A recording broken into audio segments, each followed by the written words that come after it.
dhaal iyo dharkengeeyo iyo dhinacyadii riinji dhidiyo waraab reerayaal ama sodhoosaali marka dhuxbiyooluhu angaga dharabka doogoobay oo haw dambiil suuda iyo dhaayin laga waayo way dhiiqda xooluhu gabaan dhayda iyo xoorka jidaal dalool ka cad haddii dhigajac loo guuro dhudhumada markaan qaawiniyo dhaadadka iyo lowga isdhex orodka siigadu markay kor isu dheerayso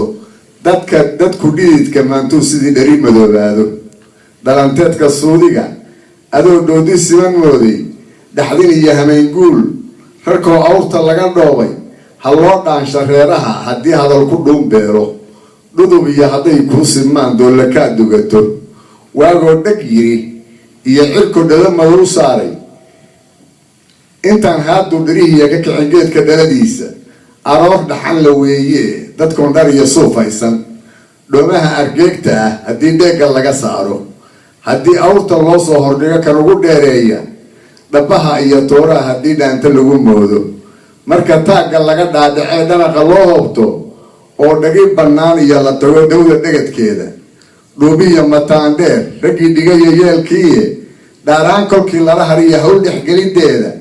midkii ceelka soo dhurahayoo hoos u dhaadhacayay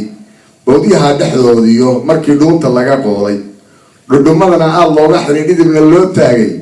si uu madaxa gabowga dhacaa dhaawac ugu geysan amaan dhaadadkiiyo labada loo dhawo xusi